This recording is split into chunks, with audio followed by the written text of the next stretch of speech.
Here we go, folks. Welcome in to another edition of Main Street Sports Today, presented as always by the Tennessee Orthopedic Alliance of Columbia. It is the Wild and Wacky Wednesday edition of the program. So good to be with you guys here on this Wild and Wacky Wednesday. He's Chris Yao. I'm Wade Neely. And Chris, it's going to be a fun one. Wild and Wacky Wednesdays always, they live up to the billing as we bring you guys the wildest and wackiest stories from across the globe. And we come to you from the Lee Company mobile studios today. I'm here in Pulaski. You are in. Greetings from across the street of F&M Bank Arena here in Clarksville, Tennessee. A future site for a Nashville Cats game, as I recall. That's right. May 18th, they will be live and in person with all kinds of great stuff going on in and around downtown Clarksville. Man, Clarksville is a wonderful place. And our office, like I said, literally I look out the window and I can see F&M Bank Arena. How pretty cool is that? That's pretty sweet. Could you throw a arena size football to F&M Bank, you think? Could you make it that far? Once. Okay. After that, you may need some reconstructive surgery. I already need the reconstructive surgery. That's why I could only do it once. That makes sense. Hey, we've got a big show lined up for you guys today. Coming up again, it is Wild and Wacky Wednesday. That'll be our final segment. We've got a massive slate today. It's Wednesday, so we obviously will catch up with Heather Williams in our first block after our top story today. We'll talk all things NASCAR. Heather breaking things down for us in the world of motorsports. We will have Braves chatter coming up. Houston and Atlanta will get the series concluded today. That game is already underway. So stand on guard. There might be some trash talk throughout the course of today's game, and I get the feeling it won't be from my end, as this has been a one-sided series to date. But last we checked, that game was tied 1-1. We will have a grab bag coming up a little bit later, as well as we talk about a wild night in the National Hockey League, as the two brackets kind of set. One of them pretty much set, the other kind of still waiting on one or two things. We'll have our full bracket pretty much finalized by the end of tonight. And speaking of brackets, Chris Yao, some folks are saying the end of a dynasty, as a certain NBA team, they didn't go out with much of a bang at all last night. It was really more of a whimper as Golden State fell to Sacramento. The beam was lit last night, and so we will break that down. Coming up, we mentioned the Preds will be discussed, and we'll go in depth in our second hour. We'll talk with our friend Dan Kimmel for Penalty Box Radio and get you guys up to date on the latest chatter from around the ice as the Preds get ready to tip into the postseason beginning this weekend. And Chris, did you get to check any of that madness in the NHL last night? It was just bonkers with games ending in crazy situations, coaches knowing the rule or knowing the situations, not knowing the situations. It was just crazy from top to bottom last night. It was the weirdest thing I've ever seen. I did not actually get to see anything live, but when I was watching last night highlights, I thought, man, what an unfortunate situation. Of course, obviously it ended up not mattering for Philadelphia, but you know, what if it had worked out and they did get the win and then still ended up not getting into the playoffs because of the Detroit win? So it was just an absolute nuts night in the NHL. I can't wait to talk about it. Yeah, it's going to be fun. Again, we'll talk all things NHL. We got a lot to get into today. And again, strap in for our final segment, Wild and Wacky Wednesday, as it's always good to have Chris on the program. He is the professor of wild and wackiness, the sheriff of Wild and Wacky USA, as it were. But before we get to all of that, it's time to bring you yesterday's results and today's schedule on the rundown. This is the rundown. All right, we'll start in baseball, where we've got football scores all over the place. We've got Antioch 28, Hunters Lane 7, Brentwood Academy 9-0 winners over Pope Prep. So there you go, a couple of football scores to get you started. Centennial defeated Brentwood 5-1. It was Shelbyville 7-4 against Columbia. Cookeville 6-1 against Laverne. Culleoka shuts out Santa Fe 4-0. It was Dixon County 10-0 over Clarksville Northwest. East Nashville 15-1 winners over Whites Creek. White House 5-2 against East Robertson. That's a big win there for White House. Siegel 7-5 over Innsworth. Ezel Harding falls to Davidson Academy 17-2. At least they got that late safety. Father Ryan 1-0 against MBA. Independence falling to Franklin 1-0 as well. Franklin County 10 runs Giles County 13-3. It was Webb School 12. Franklin Road Academy 9. Friendship Christian 6-4 winners against Good Pasture, and Grace Franklin downs Providence Christian 10-0. Station Camp 10-1 winners over Greenbrier. Cheatham County falling to Harpeth 1-0. Henry County continues to roll. This is 2 days in a row, 17-0 this time over Kenwood. Hillsboro. Holy 15, cow. Yeah. Hillsboro 15-5 winners over John Overton. Eagleville 14-2 against Huntland. CPA downs Lipscomb Academy 10-4. Lawrence County 10, Marshall County nothing. Middle Tennessee Christian 3-2 winners over Battleground Academy. Mount Juliet 9, Gallatin nothing. Mount Juliet Christian 7, Tennessee Heat 6. Lewis County doubles up Mount Pleasant 14-7. Nolensville a 4-0 winner over Summit. Page falls to Ravenwood 11-9. Portland 3-2 winners over Macon County. Richland 12, Hampshire 1. Riverdale 8-6 winners over Rockville. Rossview 6-5 over Clarksville, which is a big one there. They split the series. We'll have Rossview coach on tomorrow on Coach's Corner. Smyrna 6-5 winners over Lebanon. Kirkwood 13-6 against Springfield. Stewart's Creek 5. Wilson Central nothing. Summertown bounces back after the loss to Loretto on Monday. 8-7 the win last night over the Mustangs. White House Heritage 12-2 winners over Trousdale County. Tullahoma 4, Murfreesboro Central 1. Columbia Academy completes the sweep of University School of Nashville 10-4. And Warren County 3, Spring Hill 2. Softball action. Thank you, Chris. Softball action yesterday. These are finals, and kind of like Chris said, we got a football score on the softball diamond kind of to start things off, as John Overton put up 17 points, 17 runs officially, we'll call it, but it felt like points yesterday. 17-1, they defeat Antioch. It was Beach defeating Gallatin 13-2. Blackman was a 9-1 winner, or excuse me, Siegel was a 9-1 winner over Blackman. Sorry to the Blaze fans there. Clarksville Christian 10, Christian Community 2. Coffee County was a 9-2 winner versus Columbia. Columbia Academy defeated Middle Tennessee Christian 10-0. Cornersville 15-0 versus Culleoka. Good win for the Lady Bulldogs there. East Nashville 26, Stratford 7. Friendship Christian 5, Davidson Academy 4. Good Pasture was a 9-8 winner over Nashville Christian. Eagleville 8, Huntland 3. Loretto defeated Mount Pleasant 5-1 yesterday. Franklin County 26, Murfreesboro Central Magnet 9. Feel sorry for the scorekeeper trying to keep tabs on all of those yesterday. Oakland was a 12-1 winner over Rockvale. Providence Christian defeated Franklin Road Academy 13-2. Smyrna 9, Cookeville 3. Stewart's Creek wins a one-run ball game 8-7 versus Lebanon. East Nashville shuts out Stratford 25-0. Summertown defeated Lewis County 7-0. It was also 7-0 favoring Zion Christian, who defeated Marshall County. Boys soccer scores from last night. BGA defeated Middle Tennessee Christian 7-0. Independence was a 2-0 winner versus Blackman. Providence Christian 1-0 versus Franklin Road Academy.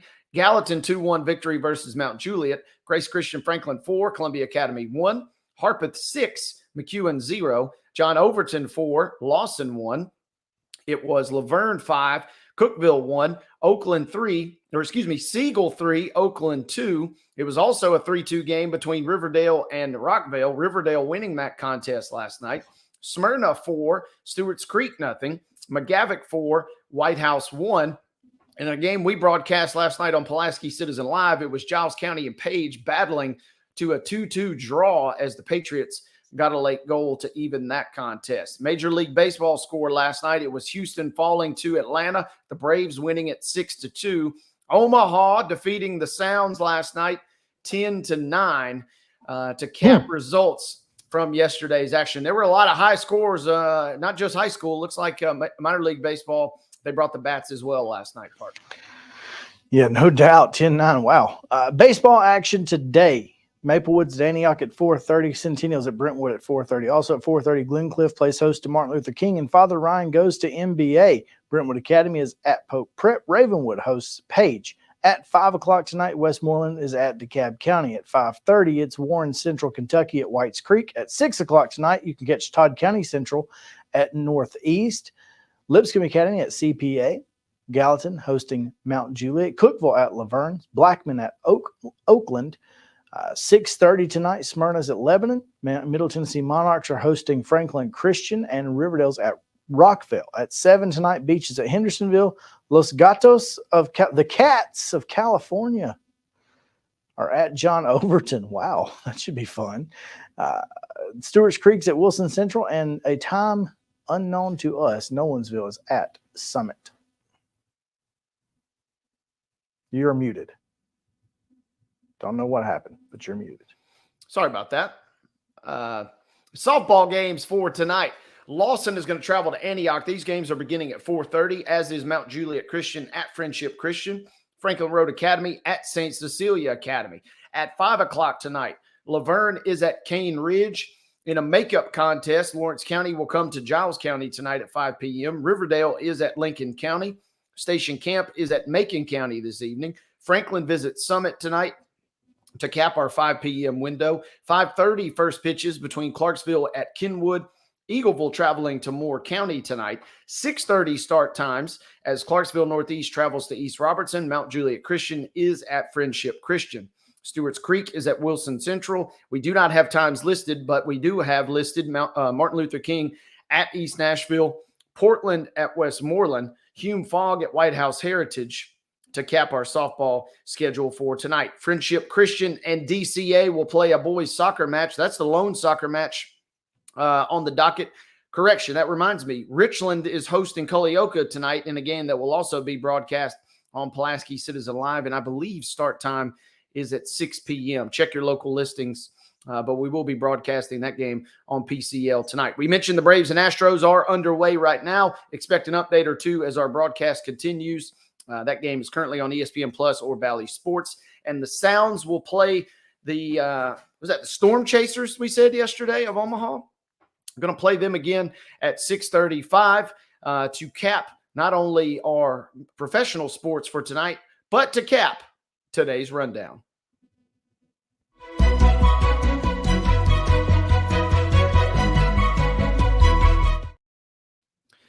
Top story, as always, presented by our fine friends at Piggly Wiggly at Neely's Meal. Make sure you check them out for delicious daily lunch options. Everything is cost plus 10 at the register. And Piggly Wiggly at Neely's Meal, once again, bringing you our top stories. Chris, we got a couple of top stories for today. It's time to hand out hardware. We'll have one top story today, and we've got to get to Heather quickly. So let's get to this quickly and get out so we can get to her. Correction. Hey, that's what we love to do. We adapt on the fly. So what you got for us? All right, so we'll start with Lipscomb freshman Jacob Tobias. Had a big week as he helped the Bisons to a series win over North Florida using a strong offensive production as he gains the TSWA's Baseball Player of the Week. Out of Birmingham, how about that? Hit 7 for 16 on the week with 13 runs batted in. 13. Had 7 of those in Saturday's win over the Ospreys, and he hit 3 for 6 in the game. Drove in 1 with a ground out to short in the 3rd, a grand slam in the 6th, and then a 2-run single in the 7th, and a 21-7 victory. More football scores on the diamond. On the bump, it was Tennessee Tech pitcher Landon Smitty, 2 D's, not T's, Smitty, earned the pitcher of the week as he tossed the Eagles' first 9-inning complete game shutout since 2018. Wow. When they faced Lindenwood. Out of Knoxville, he struck out 10 in that one, allowing just 3 hits and 5 walks, worked his way out of a couple mid-game jams before getting into cruise control and allowed just 1 hit from the second out of the first inning until the leadoff batter in the 8th. So solid job there. On the smaller diamond, Belmont sophomore shortstop Nicole Hughes made an impact with a 3-game set as she collected 8 hits. That's 3 runs and only 10 at-bats to hit 800 for the weekend. Her big game came on Sunday, going 4 for 4 with a triple, a double, and 2 runs scored. She ended the weekend with an .833 on-base mark. So there you go. In the circle, it was Lane College sophomore Jersey Cabana, who was fantastic as she threw 3 complete game shutouts for the week. Did not give up an earned run, allowed just 9 hits and walked just 1, striking out 17. Her opponents hit a grand total of 155 for the week. So She improved to 15-4 on the year. So congratulations, Jacob Tobias of Lipscomb, Landon Smitty of Tennessee Tech, Nicole Hughes of Belmont, and Jersey Cabana of Lane College. Outstanding stuff. Thank you to Chris for bringing us those, and thank you. Congrats to all of our award winners. Again, our top story, as always, is brought to you by our friends at Piggly Wiggly at Neely's Mill. What we're going to do is we're going to take a timeout, and when we come back, we will jump right into the driver's seat, as it were, with our good friend Heather Williams at WCYB out of Bristol. It'll be a segment where we talk a lot of NASCAR, maybe sneak in a quick diss as the Royals took care of the Astros last week, but it's going to be a lot of fun. I promise you're not going to want to miss our upcoming segment with Heather Williams again out of Bristol. So sit tight, folks. You're watching Main Street Sports Today, presented as always by our friends at TOA of Columbia.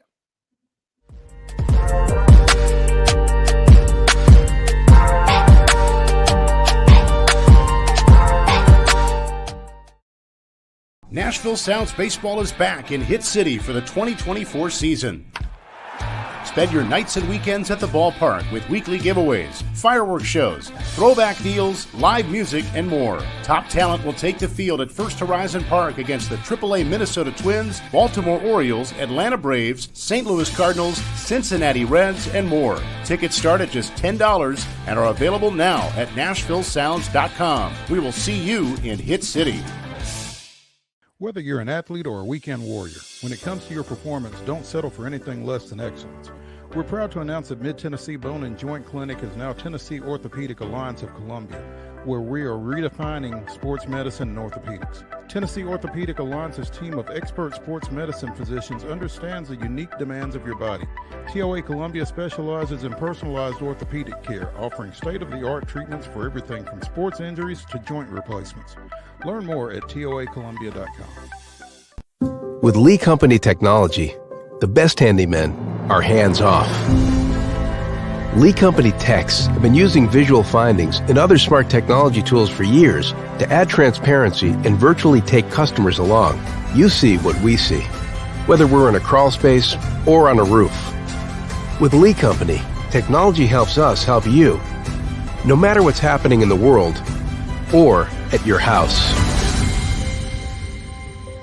Jones & Lang Sporting Goods here in Columbia has been outfitting teams, officials, and anybody else from T-ball to college for 50 plus years. Be sure and check them out at 931-388-8060 or online at jonesandlang.com. Jones & Lang Sporting Goods, the look of a winner. Zion Christian Academy, zioneagles.org or 931-388-5731. You can schedule your appointment. Go tour their campus. It is beautiful over there, and you're definitely going to want to see it. Again, it's zioneagles.org. Give them a call, 931-388-5731, and schedule your tour today.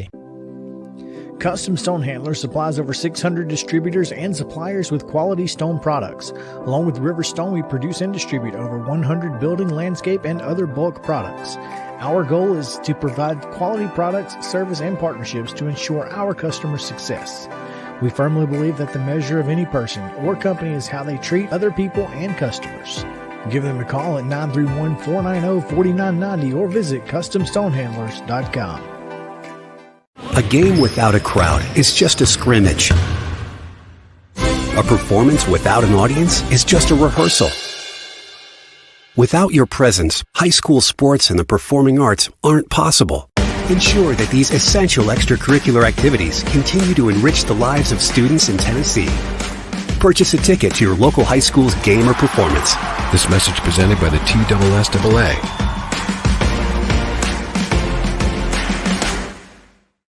Piggly Wiggly, located in Neely's Mill Shopping Center, is Columbia's locally owned and operated Cost Plus 10 grocery store dedicated to serving the community with low prices and smiling faces. Piggly Wiggly offers fresh, hand-cut meats daily as well as daily hot plate lunches from their deli counter. You're certain to see smiling faces and a helping hand when you're here at Piggly Wiggly. Come by and check out our fresh produce, high-quality meats, and more. Down home, down the street, we'll see you at the Pig.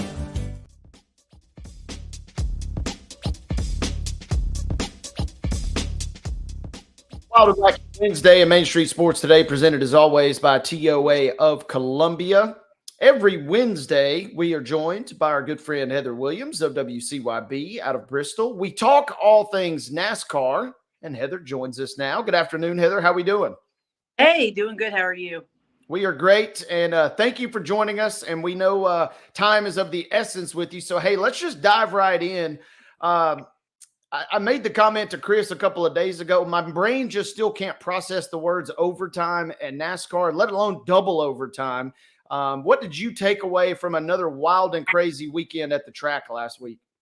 Well, if they went triple overtime, I'm not sure we would have the same winner because Chase Elliott was running really thin on gas as they were running those final few laps. But I mean, I think it adds excitement. I mean, we want to see these races try to end under green, right? So by having those green, white checkered, those overtime attempts, it gives us a better opportunity to have them end on green. A couple of weeks ago when the race ended under yellow, nobody liked it. Nobody wanted that to be the way that it finished. So doing this, I think it's great. I think Texas has shown that this car is better on the mile and a half than anywhere else. Texas used to be like one of those tracks where we went, oh God, we're going to Texas. You know, I don't want to see this anymore. But while the racing still at Texas is not as good as it is at Kansas or some of the other mile and a half, Atlanta, which is kind of a wonky mile and a half, or Michigan, it is better. It is good. It is more entertaining than the week before at Martinsville. So I loved it. I love the mile and a half right now. I think it's the best racing out there.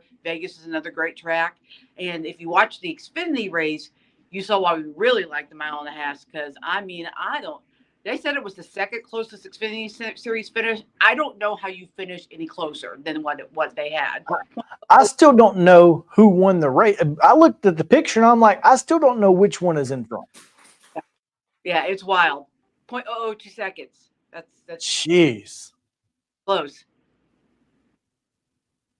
Well, it was a great race. And again, as I mentioned on Monday with my Monstars, they got a chance to fire up the siren down in Dawsonville, which is very rare these days, stopping a long winless streak for Chase Elliott. How big was it for him to get that monkey off his back?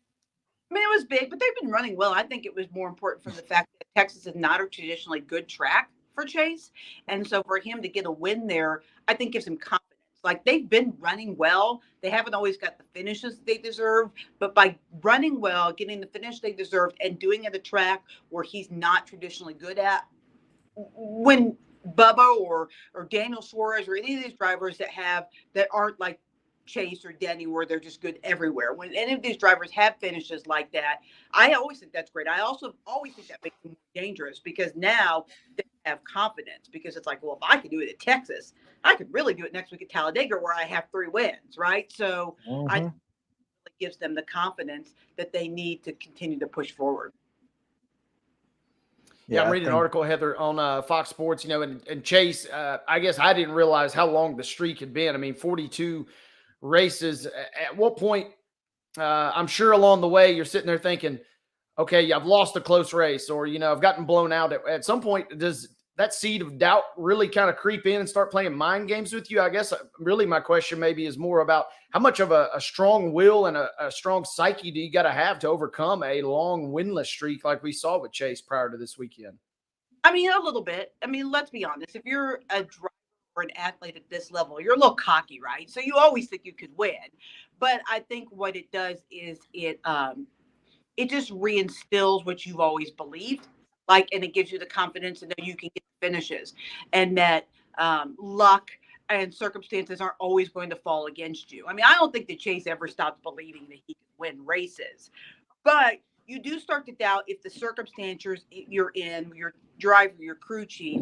I mean, I was listening to Sirius satellite radio last night, and somebody was just bashing Kyle Larson's crew chief because they hadn't won since Vegas, and they've run in the top 5 every race. They're not getting finishes. And so they're like, well, do they need to make a crew chief change, you know? And those are the kind of questions you have more than, can I do it? I think all professional athletes feel like they can do it. But you just start to question the circumstances around you, luck, have I passed my prime, those kinds of things, rather than can I do it? Because I think they always feel like they can. I think even, you know, even Austin, or not, well, yeah, Austin Dillon's probably a great example. Shows every race and thinks that he can win every race. He wins one a year, one every 18 months, something like that. But Austin shows up every week, he can win. But, when he's running like he did this year, midway through the first half of the season, he's like, my crew chief sucks. We got to fire my crew chief. We got to do that. We got to do that, because you start questioning everything around you. Well, if there's any place where anybody can win or everybody can win, it's Talladega, and that's where we're at this weekend. Obviously, it's the action track, and Alabama folks are going to be fired up. It's going to be a huge weekend, always a good time at Talladega in and around the race. James Spann says there are going to be widespread showers on Sunday, but it appears we're going to have a chance to get the Geico 500 in on Sunday. So if that does prove to be the case and they can get it in, what are you expecting? Insanity, madness. The unexpected. Isn't that why we love Talladega? It is. Oh, no. It's exactly why we love Talladega, isn't it? Expect the unexpected. You have to expect the unexpected. That's the biggest thing about Talladega is, you never know what you're going to get, and it doesn't matter. At some point, it's exactly what you're going to get is the unexpected, and it's everybody's waiting on the big one. Everybody's waiting on, the way that we're not going to know who's going to win this thing until the very end. That's the best part. That's the best part about Talladega to me is anybody can win at any time, including the last lap of the race. There's Heather back. So we'll go back to Heather here. Heather, we were just talking about expecting the unexpected, and then we briefly lost you there. So right on cue, we bring you back. Room that my computer dies. I don't know what. So I apologize. No, I was just saying we love Talladega because, as you mentioned, expecting the unexpected. That being said, there are always guys that we can expect to be up front when we're at Talladega, right? Because there are guys that have, much like road courses, that have bought in to this style of racing. Denny Hamlin, Bubba Wallace. I think both of the Trackhouse drivers are very good at these super speedways. So I expect that. I expect those guys, Chase Elliott, Ryan Blaney, or two others, Brad Keselowski, Joey Logano. I expect those people to be up front. But the great thing about Talladega is Austin Dillon, who hasn't run particularly well this year. Michael McDowell, who had a great year last year, who's not running that well. Todd Gilliland, who I got to give a shout out to Todd Gilliland because he's having the most underrated, not getting the finish. He probably feels like he deserves, but he's running in the top 10 every week. He's a guy to absolutely watch this weekend at Talladega because I kind of call Talladega and Daytona, they're kind of like the racing equivalent of Ball Don't Lie in basketball. If the racing gods owe you something, or you feel like they owe you something, these are the races where they tend to give, where you tend to luck into a race. Michael McDowell is a perfect example of it. That's a guy who was in the sport for a long time, had some great finishes, never won a race. First race he wins, several years into it, is because the four idiots in front of him all crashed each other, right? And there he was going, here I am. I won. So I think that's one of the things that makes this track great. Absolutely. We look forward to a great race. It's always exciting. And like we said, expecting the unexpected is really kind of for the casual fan and me. That's why I tune in on a personal note. So, Heather, we're always certainly gracious of your time. Thank you so much for making an effort to squeak back in with us at the end here of our segment today. Have a safe Talladega week, and we'll catch up with you next Wednesday, all right? Sounds good. Are the sounds at home today? Is that what sounds are indeed at home. They're playing the the Storm Chasers, right? Yep. I believe the Storm Chasers have the Royals' #1 pick from 2 years ago, who is a Bristol, Tennessee native, in Gavin Cross. So if people want to go and check out a guy that is from Tennessee, they might go. I don't know if he's playing tonight. I don't know. But he is. We're supposed to break camp. I think the opportunity for him to check him out. Absolutely. Well, there you go. That's a good plan. That's why she's the best in the biz. Heather, thank you again for that nugget, and we'll catch up with you next Wednesday, all right? See you guys. Thanks to Heather for joining us here on Main Street Sports today. We're presented by the Tennessee Orthopedic Alliance of Columbia. And yeah, you're obviously more in the know in terms of NASCAR and motorsports, but this is literally the one race where anything can happen. And like you've said, and this was, I guess, a question for you. If you're a driver, how much are you even really concerned about kind of where you're at until at what point do you really start thinking, all right, now I got a shot to win this, because you know that a big wreck could happen at any time and the field completely changes and you may have to totally alter your game plan at that point? Yeah, the problem is, you want to be winning at one of the stage ends, right? You want to win the stage because you get those extra stage points, but they race really hard at the end of those stages. So if you're not anywhere close to the front, you want to be as far back as possible, because that's when a big wreck can happen toward the front. The rest of the time, you want to be 12 or higher if at all possible, because those big wrecks tend to happen in the middle of the pack where everybody's kind of bunched up and jumbled doing 3-4 wide at any given time. So it's a mess most of the time. So you just kind of have to play it exactly. You just have to keep that mindset of, excuse me, okay, is now the time to try and race to the front, or should I just fall back, wait it out, try to avoid the wrecks and be done?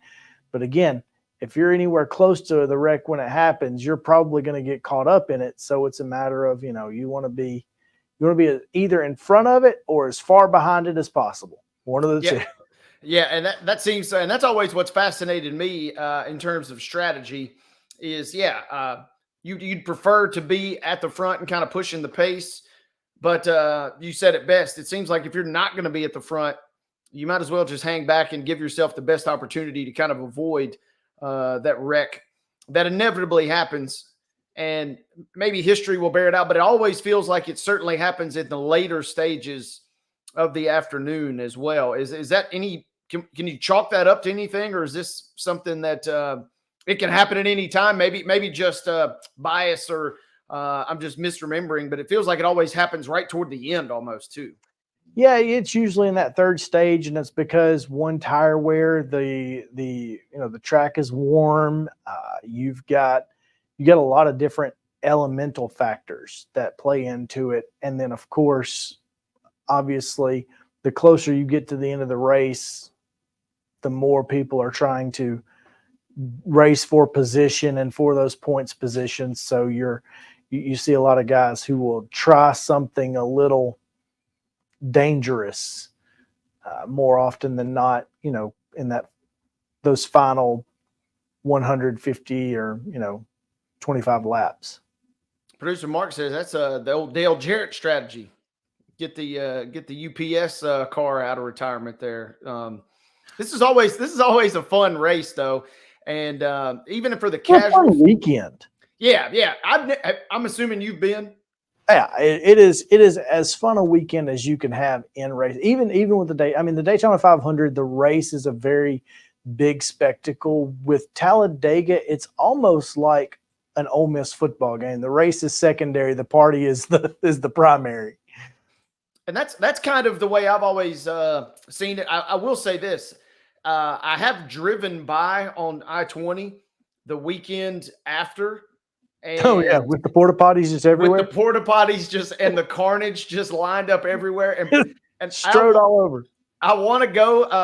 I've got to check it off the sports bucket list at some point in my life. I think the 10 years prior to today would have probably been my best window to really enjoy maybe a trip in October when that, because it's a playoff race in October. We may we may try to use Heather's name, drop her name, and see if we can't get into some of the media credentials and pop down there. That would be fun. Absolutely. Me, you, and Mo in matching jorts. I feel like it would be absolutely be quite the look. 100% to get into to media access there. Again, thanks to Heather for joining us. She joins us every single Wednesday. Check back in on Friday. Chris and I undoubtedly will maybe offer a prediction or two as we head into Talladega weekend, but it's certainly going to be exciting. When we come back, we're going to take a quick timeout. On the other side of this timeout, though, we're going to have this day in Braves history. We got a lot to talk about in terms of chatter, some injury news, not just for the Braves, but with some other teams. And we will also obviously give you an update as Houston and Atlanta close out a 3-game set. And it ain't been pretty for my team. Chris and Mo's boys. Yeah, there's a reason one of us is smiling a little bigger than the other. We'll fill you guys in on all that. That's on the other side of this timeout. You're watching Main Street Sports Today, presented as always by the Tennessee Orthopedic Alliance of Columbia. Chris and I are back right after this.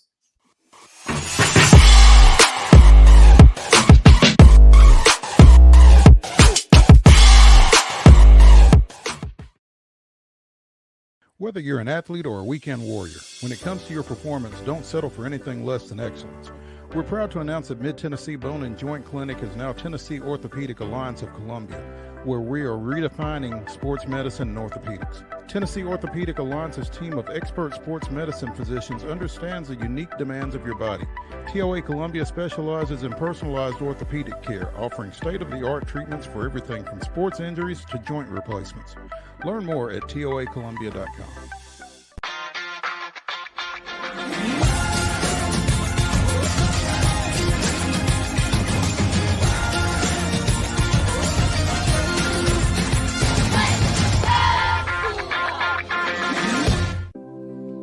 Custom Stone Handler supplies over 600 distributors and suppliers with quality stone products. Along with River Stone, we produce and distribute over 100 building, landscape, and other bulk products.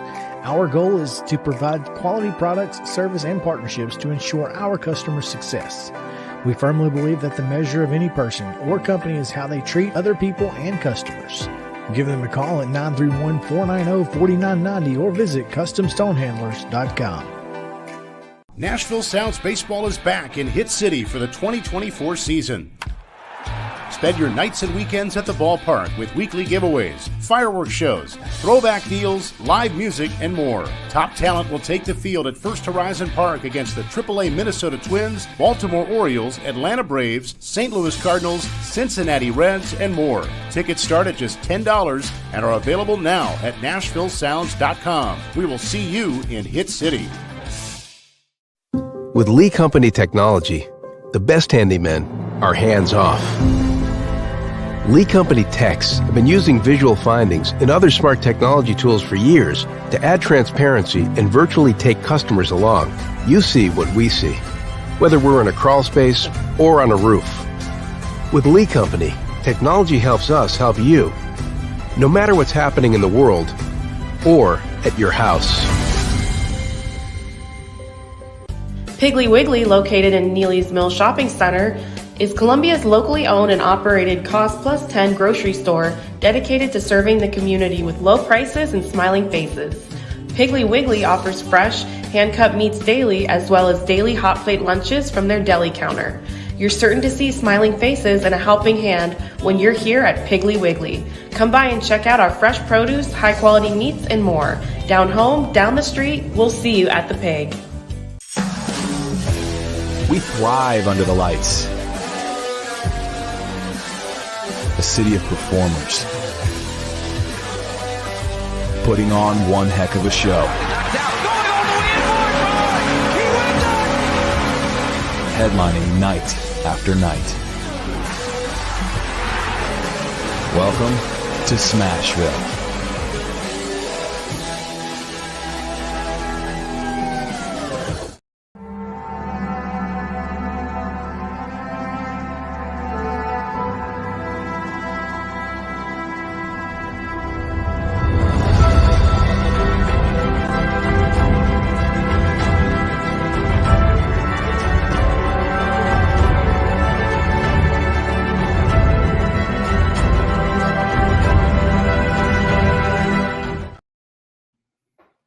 This day in Braves history, we go back to 1971. Orlando Cepeda, Hal King, and rookie Earl Williams hit solo home runs off Barry Lersch in the 7th inning. Williams added another home run. Both of those were the first two of his career, as well as a double. The Braves scored all 6 runs over the final 3 innings of a 6-2 win in Philadelphia. So that was this day in Braves history. Third baseman Earl Williams with the first 2 homers of his career in How about Philadelphia. that? How about that? Yeah, in Philadelphia, and your first 2 homers in the same game. That's a strong presence with authority, as we like to say. Yeah, you like to announce it, no doubt. And Earl Williams got his first 2 home runs of his career today. Ronald Acuna Jr. hit his first home run of the season today, just moments ago, to give the Braves a 2-1 lead over Houston down in Minute Maid Park. Wade? Yeah, not much good coming out of the Houston camp. If you're the Braves, obviously, this series is happening early enough in the season that Atlanta's fired up, and obviously they get the wins, and they're kind of emotionally charged wins, I think. But we may look back at this series in just a couple of weeks and be like, if Atlanta had lost 1 or 2 of those games, how bad of a loss would those be? Because Houston seems like they are just floundering right now. And Houston's struggling, man, for sure. 4-8 at home is the real kind of thing that's kind of got my kind of ire right now, as Alvarez hit the home run for Houston today to put them on the board. The offense is we've talked a lot about their pitching and injury issues, which is really unfortunate considering that they had injury issues last year. But man, they are not looking hot. And so this is a series again that the Braves, they win, and you may look back in another couple months and be like, all right, we took 3 from Houston. I'm glad we did, because Houston could be really, I mean, they're on the verge of potentially looking at becoming big time sellers if this continues. This is not a great start by any stretch. No.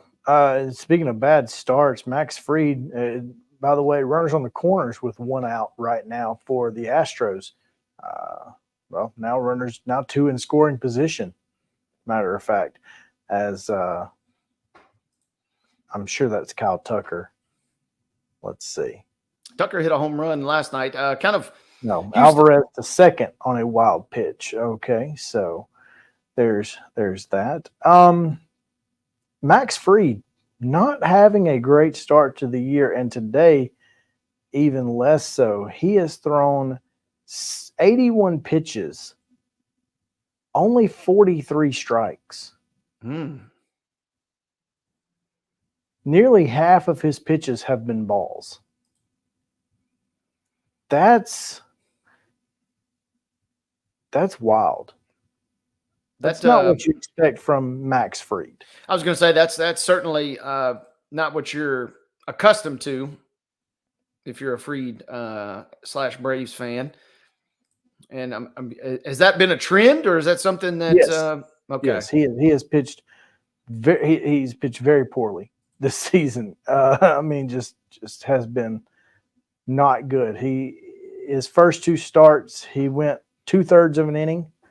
Then went 4 1/3 against Arizona before, getting his first win of the year against Miami. But crap, it's Miami. And now the score is now tied 2-2. Congratulations there. Yeah, man, tough right now for Max Fried. Good news, Bregman singles, Altuve scores, Alvarez to third. Now you're looking, you got a chance to put a big inning together right here for the Astros and get out of here with at least 1 win. Yeah, tail between their legs, kind of, as it were. But hey, while we're on the topic of MLB, and we're going to get into a couple of other topics coming up at the top of the hour as part of our grab bag. Chris, I had a buddy. I had lost track of this from yesterday, but a friend of mine texted me a courtesy reminder that Ryan Weathers, he's up to his old tricks. And I don't mean his old major league tricks. I mean, he went back to like old school Loretto tricks after getting his first win of the season last week in Yankee Stadium. He went out last night and struck out a career high 10 as the Marlins knocked off the Giants 6-3. So Weathers is now 2-1 on the season. And in 6 innings, he struck out 10 batters. 2 strong starts for the Loretto native here, Mr. Weathers, for the Marlins. Yeah, that's what you need. You need Ryan Weathers to go 6 innings if you're the Marlins. He only threw 90 pitches, so it's clear they're not trying to overwork him too much. He could have gone out for the 7th. You would think. I mean, I'm sure matchups probably has something to do with that. But 2 earned runs, only 1 walk, struck out 10, 5 hits. Just a really good day for him, and he just continues to. Heck, he's won half the games the Marlins have won this year. I was just getting ready to say they've got 4 wins on the season, and Weathers has accounted for 2 of them. So I mean, that's a good day right there. Kind of in the same vein with Houston and Blanco to start the season. But kudos to Ryan Weathers. We always wish him the best, and it was good to see him again get a nice win. Chris, some of our other notes on our rundown here for today as far as MLB chatter. What's up with Ozzie Albies? Is that a toe situation going on? Fill us in. So a hit by pitch on Monday night apparently hit Ozzie's toe. He played the rest of the game, but turns out he did have a small fracture in his toe. So he's been placed on the IL.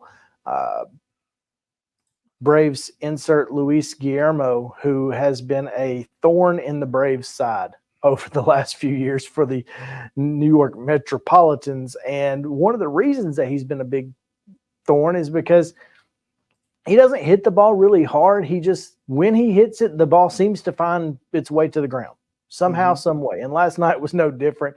He had a home run, which was great, but also had a double that was a bloop. I mean, an absolute just dunked it over into no man's land between the shortstop, third baseman, and left fielder. And those are the type of hits that, it was almost like, gosh, I'm so glad to finally see him getting those hits for us instead of against us. And big day for him. And obviously he was a big reason the Braves won last night. But yeah, so I'm curious, and it's unfortunate that, we talked a couple of weeks ago about Tony Kemp, or I guess last week about Tony Kemp being DFA'd by the Orioles in order to make room for Jackson Holliday, and now he has signed a minor league deal with the Twins. So unfortunately, the Braves will not be able to sign Tony Kemp, which would have been the perfect scenario, in my opinion. Yeah, Tony was bouncing around, and so that would have been a dream scenario, right? As if former A's player, so that would have fit right in. Yeah, exactly. I didn't even necessarily immediately jump to that, but that would have been perfectly fitting. As he has kind of bounced around this offseason, but again, signing that minor league deal with the Twins, we will be keeping tabs on Tony as we come through. Hey, speaking of injuries, since you mentioned Albies, Christian Yelich is going to the IL, it looks like. And I got a chance to go to that game, or at least one of the games, a couple of years ago. He made a rehab stint that took him back through Nashville.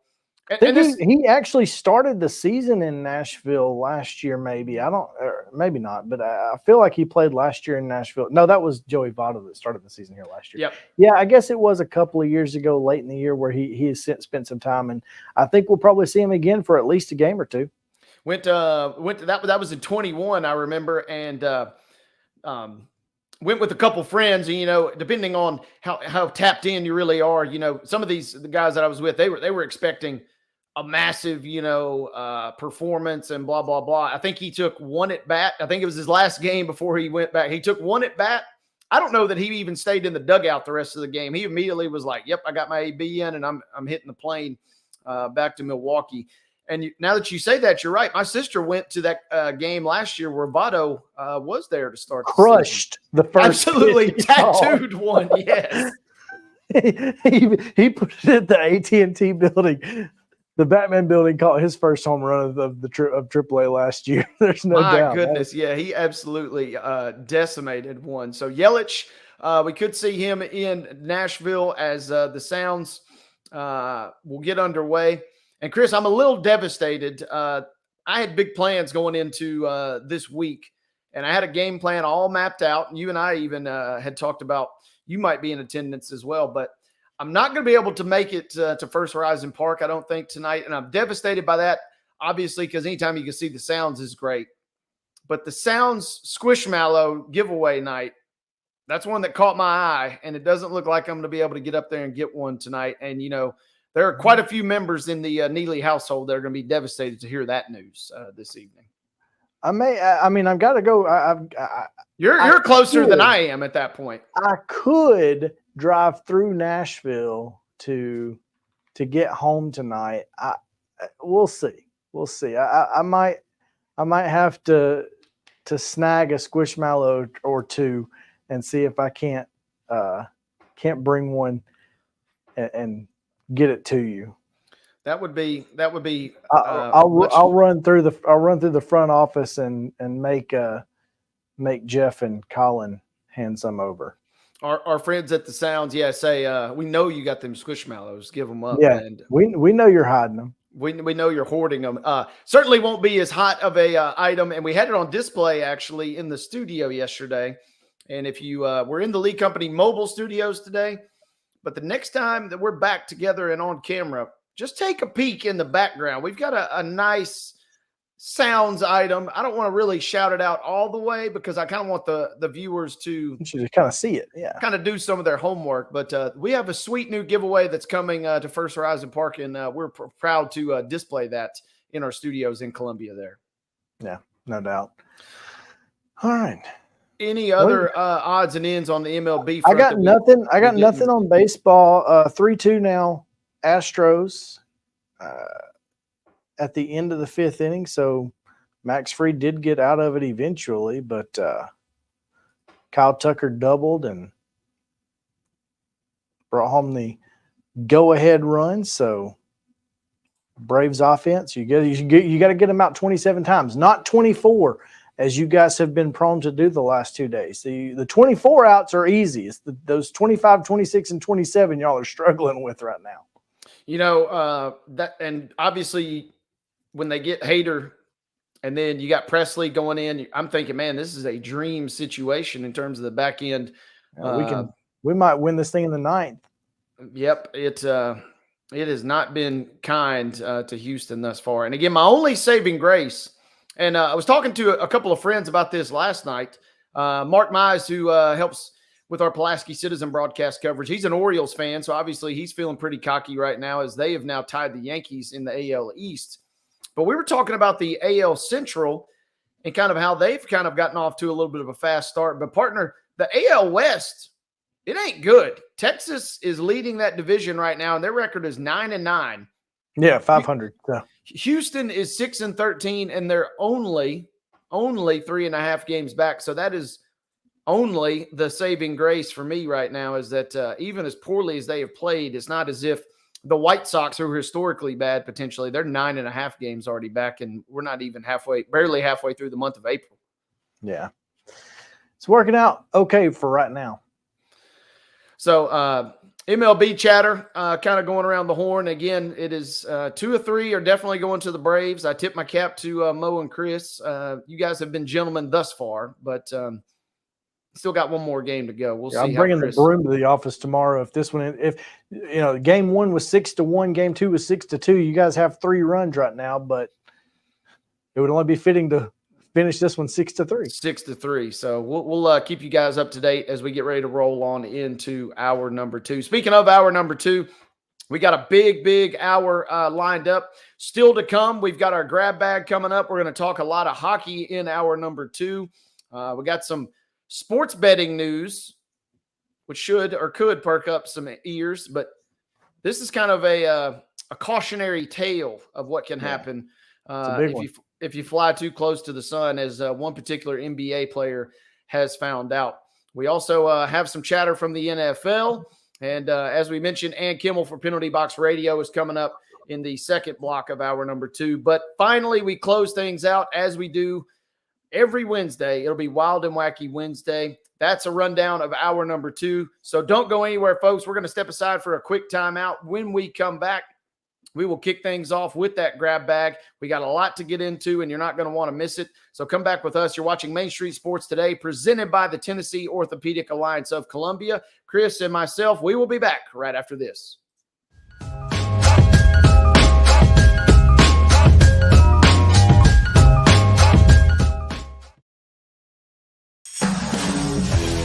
We thrive under the lights. A city of performers. Putting on one heck of a show. Headlining night after night. Welcome to Smashville.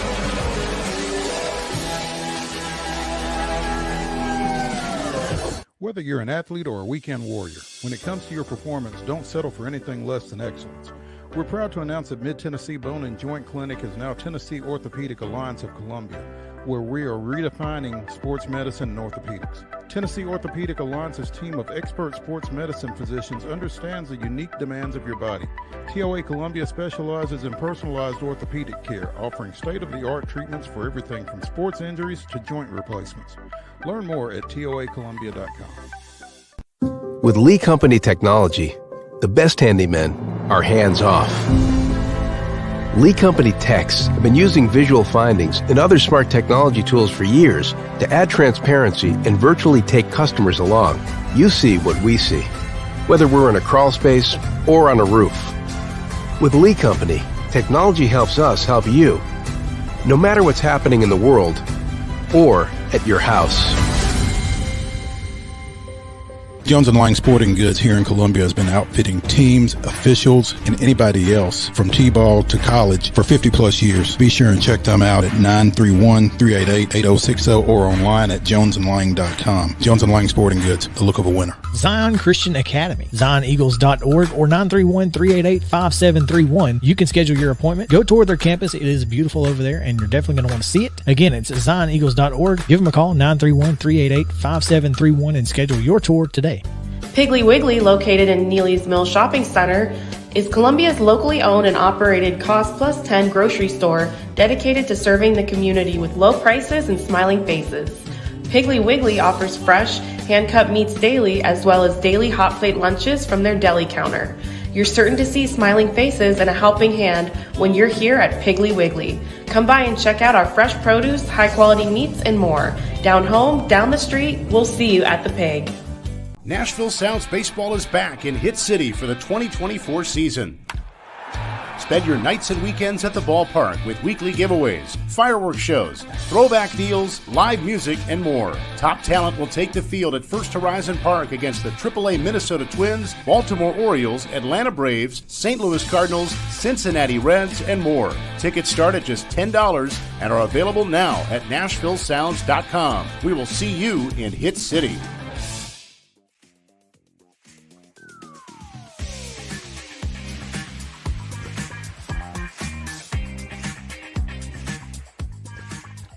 Rocking and rolling into hour number 2 of Main Street Sports Today, presented as always by the Tennessee Orthopedic Alliance of Columbia. Chris Yao there, Wade Neely here. We come to you from the Lee Company mobile studios. Big second hour, and we wanted to kick things off with what's been a fun topic. We've covered the Preds, obviously, but the last 24 to 48 of the entire NHL, as we discussed in our open, has been just bonkers. And so we wanted to bring in our next guest as our good friend Ann Kimmel is standing by in the green room. You can catch her on Penalty Box Radio. She's a friend of the show, and we welcome Ann now. Good evening or good afternoon, Ann. How are we doing today? Doing great. How are you guys doing? We are fantastic. Thank you for taking some time. Kind of the calm before the storm, before we get into what's sure to be another wild and crazy, or as we like to say on Wednesdays, wild and wacky postseason. And it just feels good to know that the Preds are going to be involved in the postseason once again. It really does. And I think it was unexpected for the most part. I think the way that it came out was extremely unexpected. I think a lot of people at the beginning of the season said, if there's a way the Predators could squeak in, it's going to be on the back of UC Saros, who will drag them into the postseason with his amazing goaltending. The Predators are in the postseason, but I would say there's a lot of other factors that got them there besides goaltending. But what matters is they're in. And once you're in, anything can happen in the postseason. So it is a great time to be a Nashville Predators fan. It's going to be a really interesting postseason for them. Yeah, and as we've discussed, some teams are living and dying right now. They're basically playing postseason type games. We saw crazy theatrics last night with the Capitals and a wild win over the Flyers, and then we certainly have seen Detroit with a couple crazy games that ended up not mattering, I guess, for lack of a better term, in the grand scheme of things. So a few teams have already kind of turned the switch and gotten into that postseason mode with the official Stanley Cup playoffs still not yet beginning until this weekend. Yeah, it's going to be really interesting to see. You know, Nashville is in, so in some sense the pressure is off, but they don't really know who they're playing yet. So there's still some sifting out to do. And like you said, this has not been without drama, and I'm here for the drama. You know, if you're going to have this push for the playoffs, I love that it comes down to inches and moments. And that's what we got last night. And that could be how the rest of this plays out as well. And you mentioned it while we've got you here. Predators don't know their first round opponent officially yet. We obviously still don't, therefore, know the dates and times just yet on the schedule. But kind of paint the picture as best you could for us. What could happen or what needs to happen in your mind down the stretch here for Nashville to get their most favorable draw, perhaps?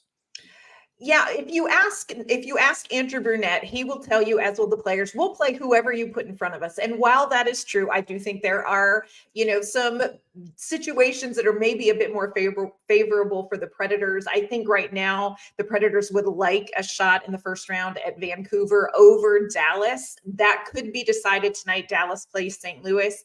If Dallas comes out with a point, Nashville will play Vancouver. If Dallas loses to St. Louis, does not get a point, then it's going to come down to Thursday night's game between the Jets and Vancouver. So still waiting to see. Odds are it's going to be Vancouver. And I think that's the more favorable matchup for the Predators. Certainly, by no stretch of the imagination is it easy.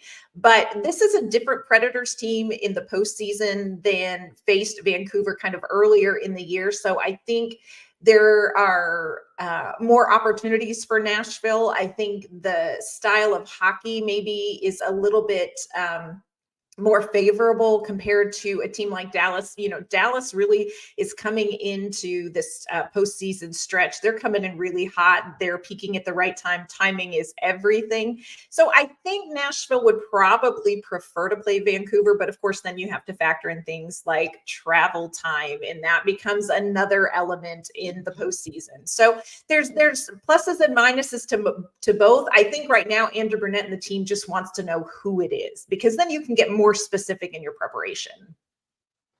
Well, the travel to Vancouver could actually be a positive for the Predators in that they'll potentially have a day or two, maybe even to get there and kind of get acclimated. And that's why they need Dallas to win tonight so that they can go ahead and make that trip up there, because on the trip back, Vancouver doesn't have that luxury. They just have to travel to Nashville and play a hockey game. Right. And so, you know, the traveling before game 1 and 2 actually gives you a little bit of an advantage. And if you can still one up there, you really feel good coming back home. So that could be an interesting part of that. And again, of course, Predators 0-3 on the year against Vancouver. So there's that. Like you said, different team. And so, you know, what is different though about this team? They just seem to have a swagger right now. Even though the loss to Pittsburgh, they still feel like they feel like they're going into every game that they're going to win the game. They do have a lot of swagger, and it's not something that I think any of us would have said even partway through the season before they kind of hit their stride. It took Nashville a while to get used to Andrew Brunette's new system. When they played 2 of their games against Vancouver, that was within the first month. You know, they played Vancouver twice in October. They didn't have their lines set. You know, you didn't have that top line together of O'Reilly, Nyquist, and Forsberg. So that's going to look a little bit different against Vancouver. I think the team gets it. God bless Andrew Brunette. Andrew Brunette kept preaching the same thing and kept demanding the same things. He never changed expectations. He never adjusted what he expected from the team. And really, once it finally clicked, I think that's when you saw Nashville hit that 18-game point streak where they really felt like they could beat any team at any given night on the ice. And I think they still feel that way now. Had a couple of rough games towards the end of the season. But I do think this is a team that understands and they know what it feels like to play the way they have to play to win these games. So there is a lot of confidence in this locker room, whether it's veterans like Ryan O'Reilly and Ryan McDonough who have Stanley Cups, or, even the younger players, Luke Evangelista, Tommy Novak. They're confident in, hey, we know what it feels like to play winning hockey. We're talking with Ann Kimmel of Penalty Box Radio here. And Ann, what does, in your mind, what's the recipe or what is the script or flow for Nashville to have success in this postseason? Does one line, does one unit or position group kind of need to play well in your mind? Kind of walk us through what maybe is the best chance for success or blueprint, if you will, for them in this postseason if they're going to make a run. If they're going to be successful in the postseason, I think there are a couple things that absolutely have to happen. Number one, your best players have to be your best players. And we're looking at that top line of Forsberg, O'Reilly, and Nyquist. This has been the group that have really carried this team, that have been able to generate such high quality offense. They've given other teams fits offensively. You really need those three guys to be generating a lot of opportunities and a lot of chances. You also really need your defense to be good in front of your goaltender. Vancouver or Dallas, you are looking at teams that have some really great offensive weapons. The defense is going to have to play really, really well in front of their netminder. So it sounds like kind of a fusion, I suppose, quality goalkeeping, but also it seems like that top line in particular needs to play well. Are there anybody, or is there anybody on lines maybe 2 or below in your mind that could be primed for a nice little breakout in this postseason? I really think that Luke Evangelista could be an X factor in the playoffs, which seems kind of odd. This would be his first experience in the NHL playoffs. Very young player, but this is a young man, in talking with him, who really has had an opportunity to learn this season. And it's not always been easy. It's not always been an upward straight trajectory for him, but he really understands what he has to do to affect the game. And that means winning those 50-50 puck battles, in getting in there, not waiting for the puck to come to him, and to also keep moving his feet and to keep skating. And those two little things, when he commits to doing them, have really changed the way he performs on the ice. And he has become this playmaker. He's become sort of this unexpected offensive X factor for the Nashville Predators. So for me, I'm really keeping my eye on Evangelista, because I think he is going to be an X factor. He could be the guy that gets the goal in the big moment. And look, Luke Evangelista, this is a kid who has a ton of moxie. Like, there is not going to be a moment too big for him. He is going to love being in the postseason. So he is my one to keep an eye on for sure. You also talked about the recipe we thought for Nashville to get in the playoffs way back in the preseason might be Saros kind of really just dragging the team to the finish line.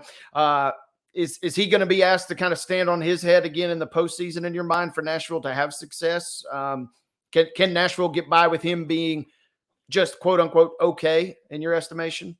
I think it's going to be tough to make it very far in the postseason with just okay goaltending, no matter who you are. And so I do think Nashville is going to need some of those vintage Saros performances to help them against some of these teams. Vancouver, again, this is a team that's got a ton of offensive weapons. Dallas, offensive nightmare. So goaltending can't just be okay in the postseason. You are looking at a stretch of hockey where you're playing the best teams with the best players. And so Saros really is going to need to be at his best. Now, I do think he's, headed in that direction. I think timing wise, Saros is hitting his stride when you want him to when it comes to the postseason. But yes, the Predators will need the best out of Saros as a part of this. Well, offense, defense, and special teams that's the recipe. You have to have all three to win in the playoffs. And sans the Pittsburgh shorthanded goal, special teams has been really good for Nashville as of late. They've played really well on the power play and on the penalty kill. If they're able to be successful in that area, they feel really good about, getting out of this first round and making a deep run. Yeah, I think special teams is something we've seen tons of improvement with the Predators over the course of the season. The key, I think, for Nashville is really staying out of the box. While their penalty kill has been very, very good, you were looking at power plays, top 10, Vancouver 10th best power play in the league, Dallas 5th best power play in the league. So staying out of the box, which they didn't do down the stretch, there was a few more penalties in some of those late games than what Andrew Brunette would want.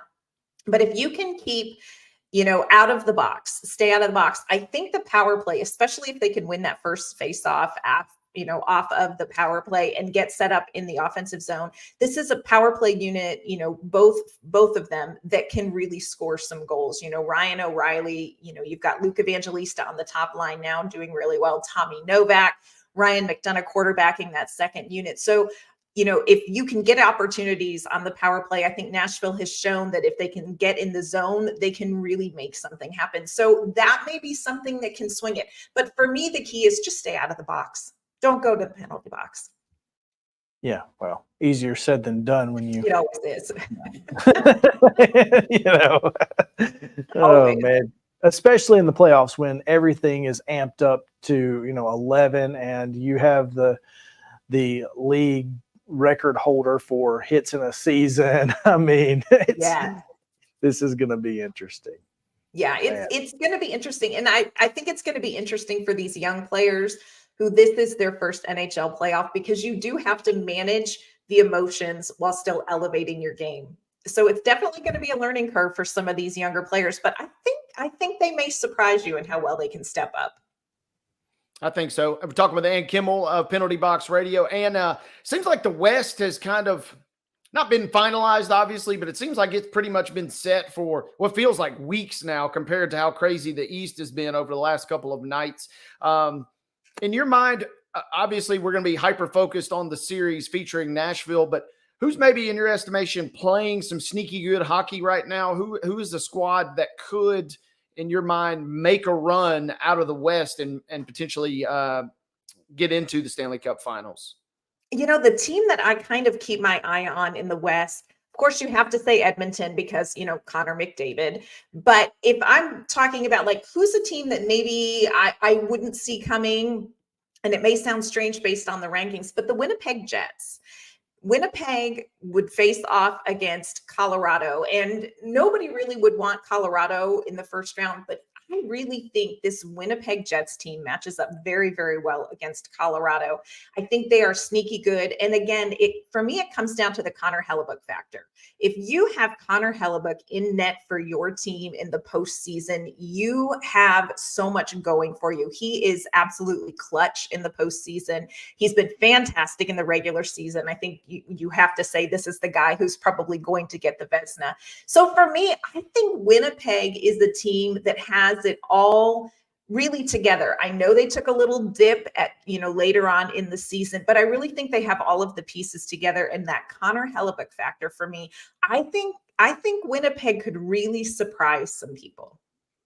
Flipping the script a little bit over to the East, we've seen just so many crazy finishes and just wild situations the last couple of nights.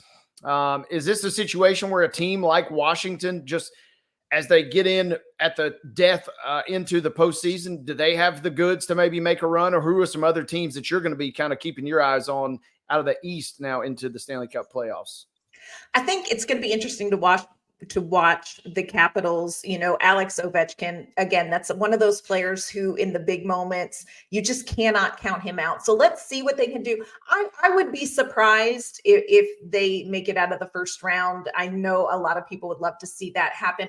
They've got the momentum. And like you said, when you have to fight your way in, you're in a good place mentally to kind of continue that into the playoffs. The team that I'm interested to watch is Tampa Bay. Tampa Bay's kind of been this perennial, amazing Stanley Cup team, but then kind of this season, they've been overlooked and they had some struggles. They lost some games to teams they probably shouldn't have. And you had to wonder, like, is their window closed? I don't think it is. I think Tampa Bay could be a sneaky good team. You know, they may not be the season-long favorite to win the cup, but Tampa Bay, I think, in the East is going to be an interesting team to watch. And Toronto every year gets their hopes up. The entire country of Canada essentially pins their hopes on the Maple Leafs, it seems like, on a year in, year out basis. How far do the Leafs maybe make it in your mind this year? You know what's so funny? Last year, I was like, I'm telling you, man, they're going to go. They could go all the way. They've got Austin Matthews. They've got so much talent. Toronto could go all the way. I don't even know how to bet on this team anymore. But I do think, you know, you just look at the talent that they have. You know, looks like they're going to be going up against Boston. They're a team you just can't count out. But again, I said that last year. Let's see what they can do. At some point, the curse has to end. At some point, when you've got the amount of talent that they have in Toronto, you've got to be able to push kind of past this, you know, history that they have. So let's see. But again, like I said, man, I would have bet on Toronto to go all the way last year, and that would not have made me look very smart at all. Yeah, I think a lot of folks are in agreement. I do think everybody is kind of in agreement, at least at the NHL offices, though. The fact that Toronto is in the playoffs on a year-to-year basis and competing, that's obviously huge for ratings and huge for buzz. And you just mentioned them versus Boston, outside of obviously whatever series Nashville ends up in, that'll be one that I certainly will be glued to as the postseason kind of kicks off. Yeah, I think that's going to be a great one. When you have kind of these powerhouse teams coming up and going against each other, when you have that amount of talent on these rosters, there's really so little margin for error in, you know, between a win and a loss when you have a matchup like that. So I think it's going to be some great hockey. Absolutely. Well, Ann Kimmel from Penalty Box Radio, thank you for your time as always. This time of the year is so exciting, really, whether your team is in it or not. But the fact when your team is in it, it, like Chris said a moment ago, it just dials that intensity up, really even beyond 11. So we are pumped, and hopefully we can have you back on to discuss the Preds and how they've done in their first round series here in just a couple of weeks as we roll along. That sounds great. Hopefully we'll have a lot to talk about. Awesome. Thank you again. And Ann Kimmel of Penalty Box Radio joining us here on Main Street Sports Today, presented by TOA of Columbia. And Chris, you get into the postseason, and you've said it a number of times, and I can't agree with you more. This is by far, in my opinion, the most entertaining postseason in all of sports. And really what I really love about it is the schedule. You get one night off and then you're right back to it. The NBA is as entertaining as that can be. Having the multiple nights off in between games, it just really seems like it drags on and on. I love the pace that the NHL has for their postseason. Yeah, get it done. And that's the thing. It's so important to keep the momentum. I mean, by the time another NBA game rolls around, it doesn't even feel like it's a playoff series. You know, the way the NHL does it, much like baseball, is, you know, you travel, you get a day, and that's it. Like, we're playing hockey.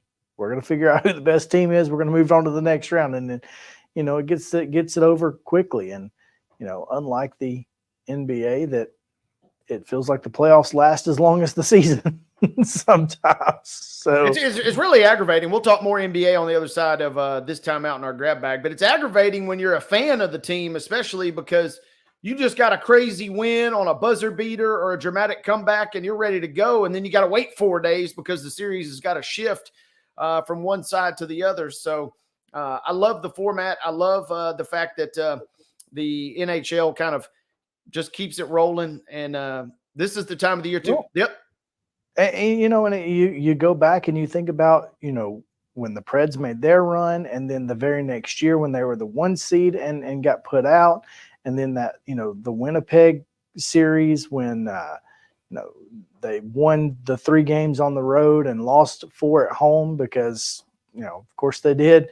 It really does kind of it almost benefits the road team. So it's almost like they tried to capture some of the NCAA tournament magic with the upsets, and but yet also, it's a 7-game series, so the better team should win, and it's just interesting. I think it's really cool and unique, and I love the Stanley Cup playoffs. There's nothing better.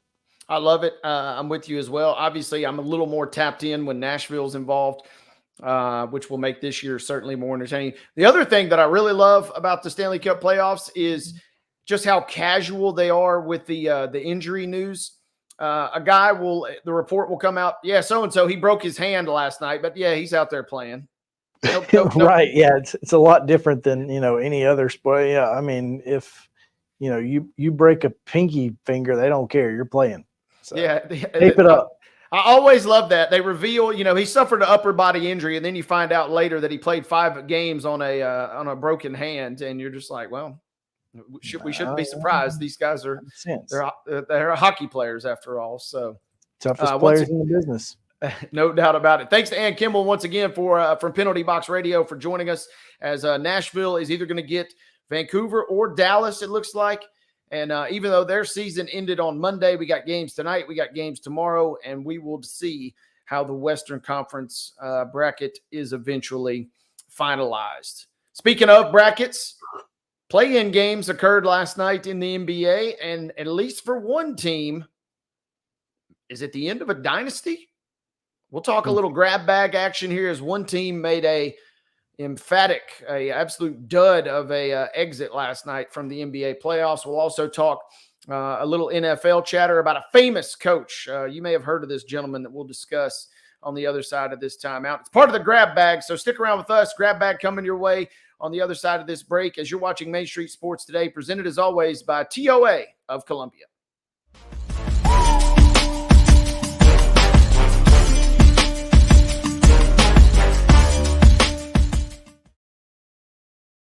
Whether you're an athlete or a weekend warrior, when it comes to your performance, don't settle for anything less than excellence.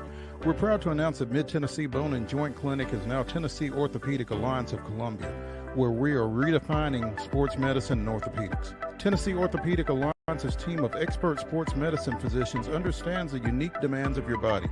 TOA Columbia specializes in personalized orthopedic care, offering state-of-the-art treatments for everything from sports injuries to joint replacements. Learn more at toacolumbia.com.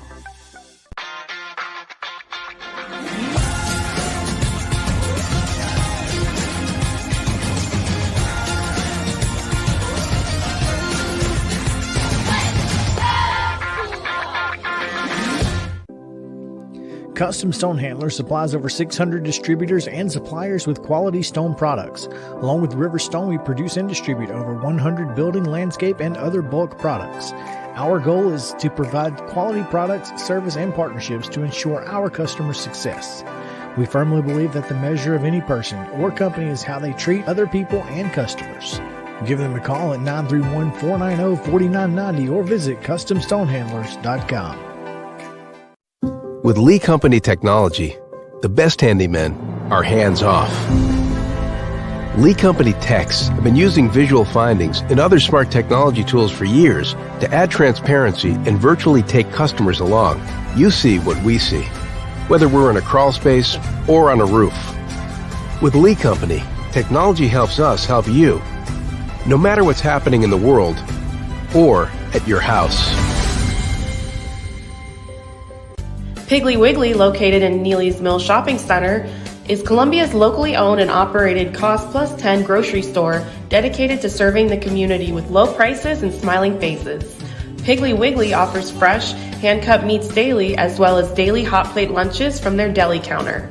You're certain to see smiling faces and a helping hand when you're here at Piggly Wiggly. Come by and check out our fresh produce, high-quality meats, and more. Down home, down the street, we'll see you at the Pig. We thrive under the lights. A city of performers, putting on one heck of a show. Headlining night after night. Welcome to Smashville.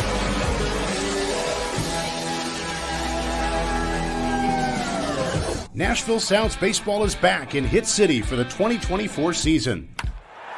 Spend your nights and weekends at the ballpark with weekly giveaways, fireworks shows, throwback deals, live music, and more. Top talent will take the field at First Horizon Park against the AAA Minnesota Twins, Baltimore Orioles, Atlanta Braves, St. Louis Cardinals, Cincinnati Reds, and more. Tickets start at just $10 and are available now at NashvilleSounds.com. We will see you in Hit City.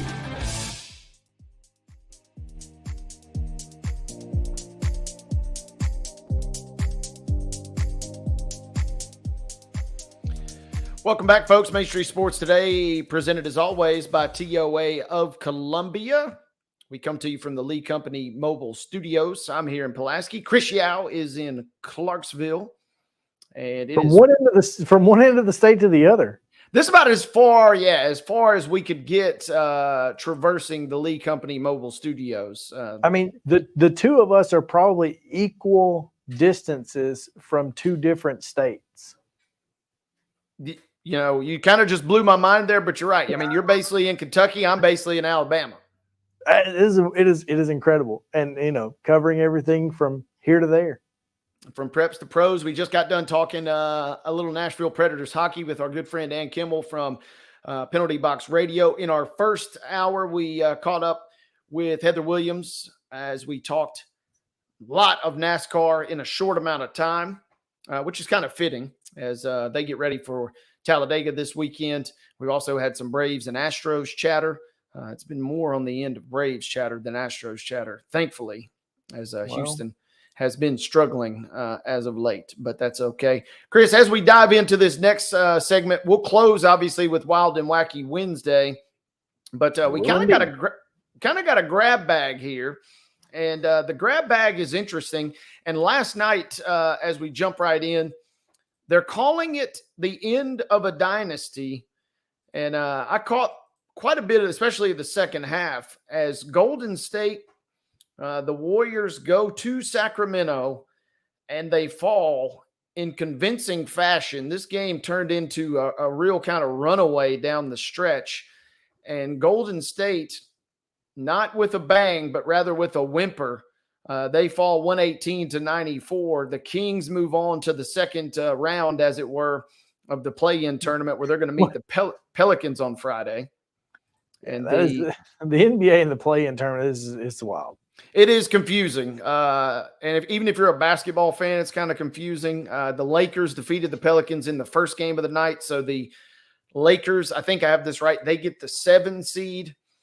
It's taken me that's how you know it's confusing. It's taken me like 3 years, and I'm still kind of not all the way in tune with what's happening.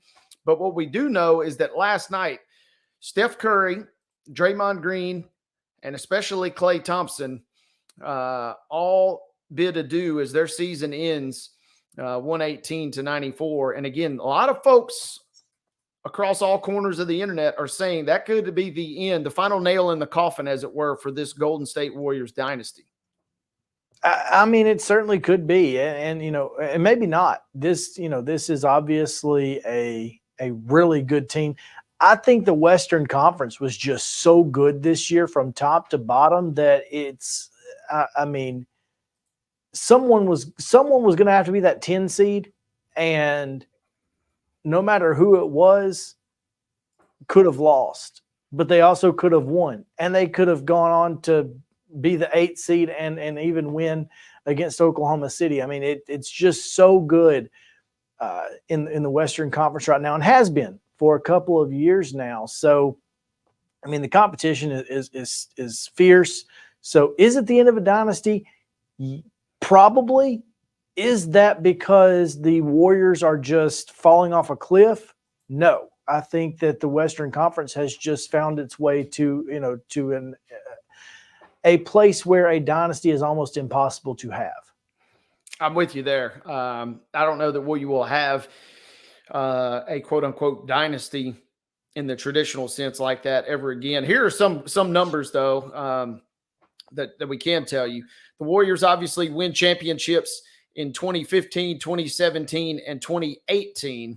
But then how about this stat, Chris Yao? I'm just going to read these off to you. This is Golden State from the years 2019 to 2024. Now, you obviously have the COVID year with the bubble in there, but bear with me. 2019, lose the finals. The following year, they go 15-50. Year after that, they lose. That was COVID, right? Yeah, I believe that's your COVID year. So I am throwing it out. Yeah, toss that out. The following year, so 21, they lose 2 play-in games. But the next year, they win the finals for their 7th championship in 2022. And then last year, they lose in the second round. And now this year, they lose in the play-in. And Bill Simmons tweeted out last night, if that's not the weirdest 6-year stretch of NBA that you've ever seen, you lose in the finals, you win the finals, but mixed in there, you got some really kind of clunker seasons and kind of embarrassing postseason exits. For as dominant as they were in that first run of that part of the dynasty, it's been an unusual kind of finish the last 6 years. Well, I mean, look at the players who are, or look at how many players on that team are staples. You know, obviously Steve Kerr and coaching, and then of course Steph Curry. But you know, there were some of those teams had some really solid role players that kind of stepped up, and then you know you had Draymond in there, you had Clay who were able to kind of solidify their big three, I guess, to some degree. But I mean, between injuries and a little bit of roster turnover, you know, you're going to find some of those weird years. And then sometimes you're just going to have a year where Steph Curry, you know, wills you to the finals. So an unusual end. It is. Is it the end of a dynasty? We don't know, because the last time they lost in the play-in, they won the championship the next year. Right. So who knows? Steve Kerr did say that this one really stings because obviously your core of Green, throw in Wiggins even if you'd like, but obviously your core of Green, Curry, and Thompson was there pretty much all season. And Thompson last night really had an all-time bad game, 0 of 10 from the floor, 0 of 6 from downtown. And it was not enough as the Kings win it again last night and move on to play New Orleans, who apparently is going to be without the services of Zion Williamson on Friday. So that will be interesting to see how that plays out. Chris, not the only chatter we've got out of the association. You and I have been discussing this story for the last couple of days now, really since it kind of broke, and the NBA has kind of finally brought down a judgment. And my, oh my, did they bring down a judgment. Jonte Porter of the Toronto Raptors, he's not just getting a suspension. He's getting the ban. He's getting the ban hammer. It's just a lifetime one. A lifetime suspension. He is banned. We basically had everything but Commissioner Adam Silver. You remember the was it Donald Sterling when he announced that he was banned, and Adam Silver dramatically paused for a second, and then he looked at the camera and said, "For life." He basically did everything but that in this announcement, as connections with Jonte Porter and gambling have led to a lifetime suspension. The first gambling ban for a player in the NBA, according to The Athletic, in 70 years, which I didn't know necessarily that was a stat that we were keeping track of, but apparently that's accurate. He becomes the first active player or coach to be expelled from the NBA for gambling since Jack Molinas, hopefully I pronounced that right, in 1954. Well, I guess if you don't put stock into the Michael Jordan was suspended for 2 years for gambling and had to go play baseball. Well, and so I guess the distinction here is banned for life as opposed to wink, wink, go play baseball for a couple of years. This is interesting. This is an interesting case because obviously, I mean, there are a lot of gambling allegations around baseball right now, around the state of Iowa and some football teams and wrestlers and every other sport that they've got at Iowa and Iowa State. But this one is kind of like, this is about as egregious as it gets. I mean, faking injuries in order to win prop bets, betting on your team to lose. Like, I've never felt like if you bet on your team to win, like, I feel like that's not a big deal. You shouldn't bet on your team, but like if you bet on them to win, okay. Like you can't make that happen, right? I mean, I know you may have some inside information or whatever, but you know, if you bet on your team to lose, you can make your team lose. Right. Potentially. You know, you can shave points. But this is this is wild, man, and I'm not surprised. Even with everybody in DraftKings and FanDuel and everybody's, you know, got a official betting partner of whatever league you're in, MGM, blah blah blah. I mean, this one is so cut and dry that you can't do anything about it. This is the worst you can possibly do. Porter, who played at Missouri and then had a little stint with the Grizzlies before ending up on the Raptors. He's also kind of bounced around the G League. According to the results of the league's investigation, he's only 24 too, by the way. So it's not as if he was a 38-year-old journeyman that was trying to make a little extra coin at the end of this. Gave confidential tips, as Chris has kind of touched on here, about his health to a person that he knew was a sports bettor before a March 20th game against the Kings. A third individual connected to those two placed an $80,000 parlay bet, which would net $1.1 million. And the wager really hinged on Porter underperforming versus the Kings. To make sure that the bet hit, the league says, Porter pulled himself out of the game after just 3 minutes, claiming he was ill. So that was the grand scheme, at least. And probably pretty hard to hit a lot of your prop numbers if you're only playing 3 minutes and then checking out due to illness. Hey, Coach, sub me out.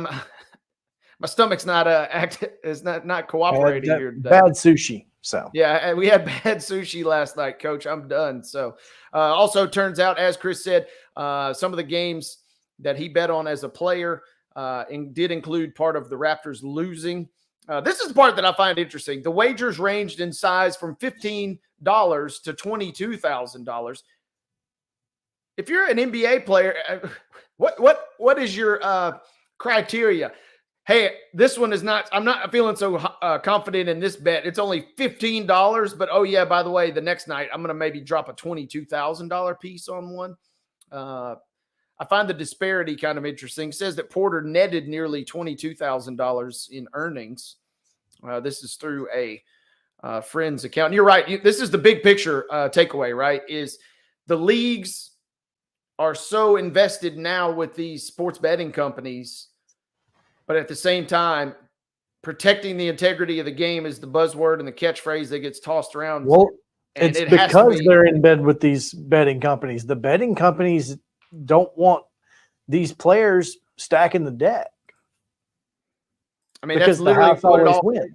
Yeah, that's what it all hinges on, right? If the integrity of these leagues is any sort of questioned, everything kind of crumples, does it not? Absolutely. And everybody's business goes under.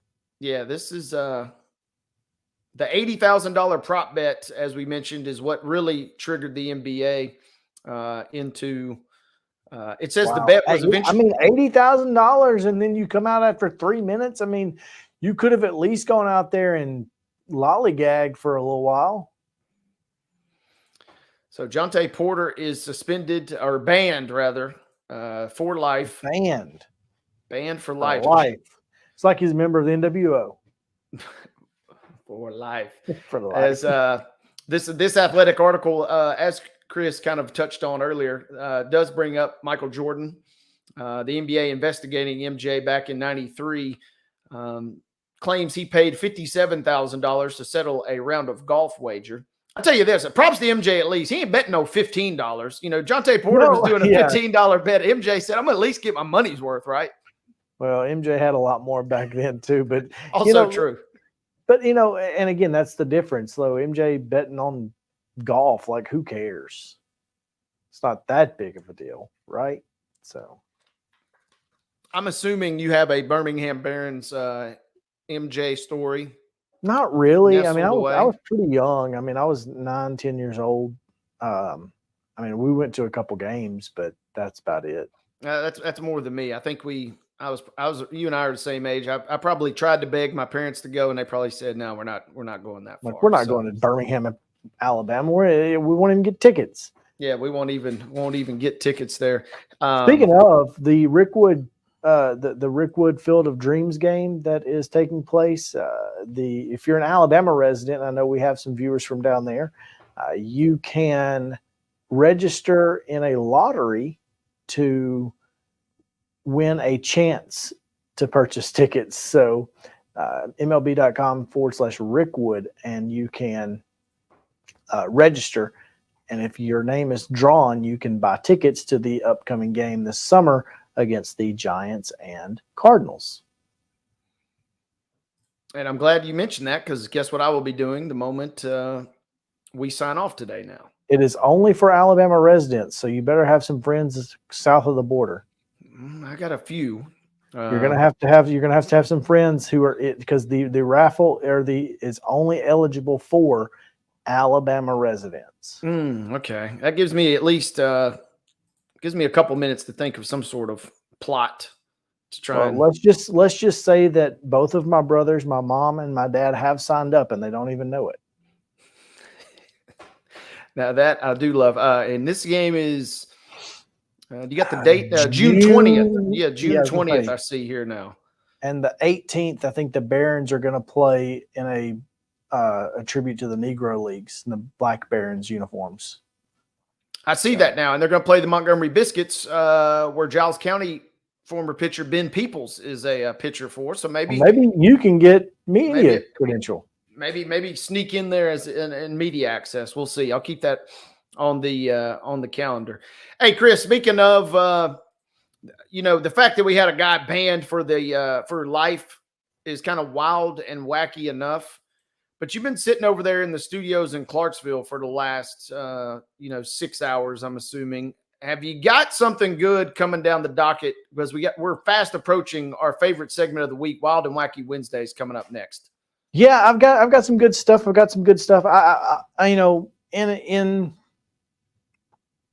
To kind of kick it off before we go into the craziest part, I do think that it is wild and it is wacky and it is ridiculous what the U.S. Basketball Writers Association announced today.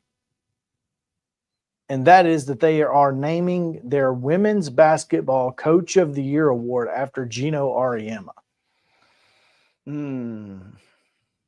At MoPatton_sports, we'll let him weigh in on this topic. How much more disrespectful can an organization be than to name a Women's Basketball Coach of the Year award after a guy? I won't even speak to the specific guy or to the woman who should have been the obvious choice, but this is patently short-sighted and disrespectful. And I don't think I could have said it better, so I'll let Mo say it.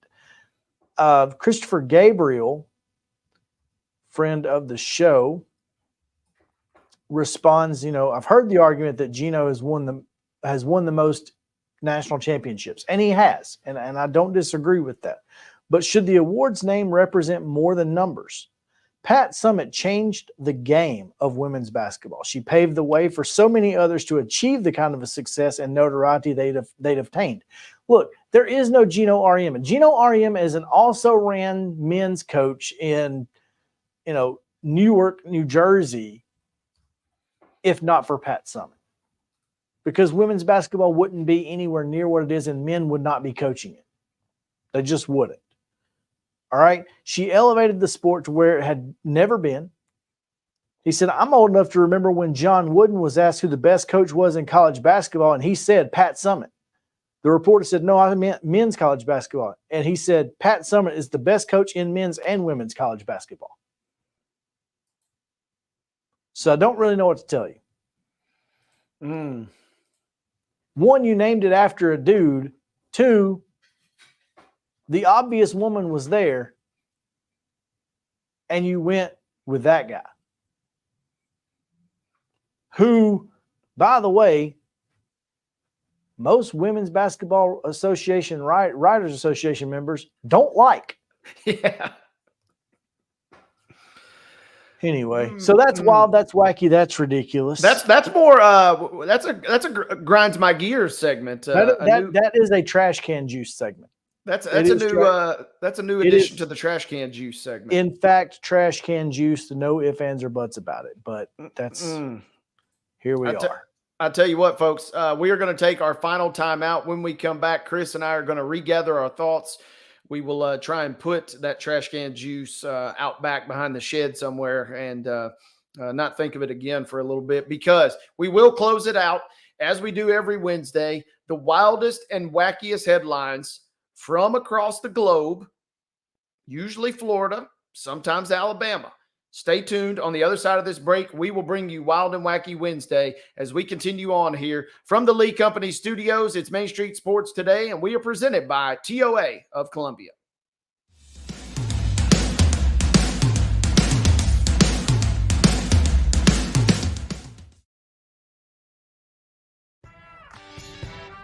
I'm Maurice Patton, and on Main Street Sports Today, we bring you the voices of your favorite teams from preps to pros. Otherwise known as the VOT, Mike Keith. The bottom line is we can teach Will Levis woke. I just don't know who's going to work with you on your base stealing now that EY's gone. Well, that has nowhere to go but up. And I was just like, oh, guys, not again. Can we just bury that, burn that footage, and not bring it back? No. No. Thank you. We'll keep it going past the All-Star break, and looking forward to seeing how the rest of the season plays out. There's always a good story to tell. Can you guess where I am today, Mo? Where am I? It's not Reese Smith Field, is it? Yeah. Because anytime you play Chicago, you want to win. That's just you got that right, and that's bottom there line. could be a buzz. When you're walking the dog, you keep the bags that you need for the dog in the bag, and you don't even have to wear it. You can just hold it, which is what I do when I walk the dog. So I think the fanny pack probably needed a little rebranding. It did. It really did. On your show logo, we've got to get a puck in there. There's a basketball. There's a football. There's a baseball. Maybe it's not a puck. How about Mo brandishes a hockey stick? Tune in daily at 2 p.m. on Main Street Media TV.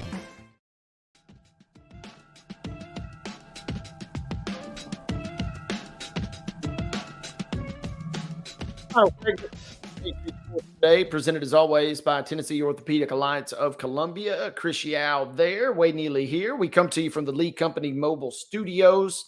Final segment on Wednesdays. We scan the headlines from across the globe, and we bring you the wildest and the wackiest. Chris has been kind of patiently waiting, I would say, for this segment. He's very stoic over there at this moment because I think he's got some zany headlines for us. Partner, we kick off Wild and Wacky Wednesday. I will turn the floor over to you, my friend. All right. Well, it's not really that time of year, but it does take, just about any time of year, I guess, these days with everything in the world being delivered to your front door, right? Typically, this was saved for Christmas time and those types of things. But a homeowner in Sacramento, California, came home and noticed some items stolen from his porch. Mm-hmm. So Omar Gabriel Munoz decided to do what any rational human would do, and that is go to the tape. Let's go to the tape. Well, that's what he did. Then he's looking at the tape and he figures, he's like, what in the world is going on? As a trash bag began waddling up to his doorstep in order to steal a package. You see the bag coming to the door, and at first I thought they were messing with me, he told KXTV and ABC. He said, I got a notification that a package of 2 phone chargers worth $10 had been delivered. And when I got home, there was no package. So I went to the footage and, well, I was kind of angry at first, but then I saw the video again and I started laughing because these days people got a lot of creativity. So far, there are no suspects. Well, no crap. Oscar the Grouch is not available. He had an alibi. So I don't know who else it could be. I mean, that's a good one, he said. I mean, if it had been something worth, $100, you're probably pissed. But, $10, you just got to find the funny in that, right?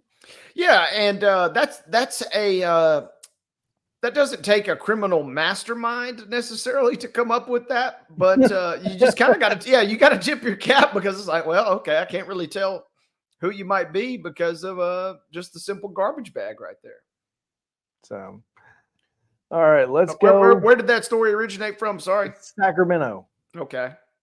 Let's go to all the way across the country to our favorite, St. Petersburg. That's in Florida. Joseph Tresselt, 32-year-old, was charged with criminal mischief and simple battery after an incident unfolded at his St. Petersburg apartment on April 11th, according to the Pinellas County Sheriff's Office arrest affidavit. Fox 35 in Orlando reports that around 7:20 p.m., Tresselt was making pizza.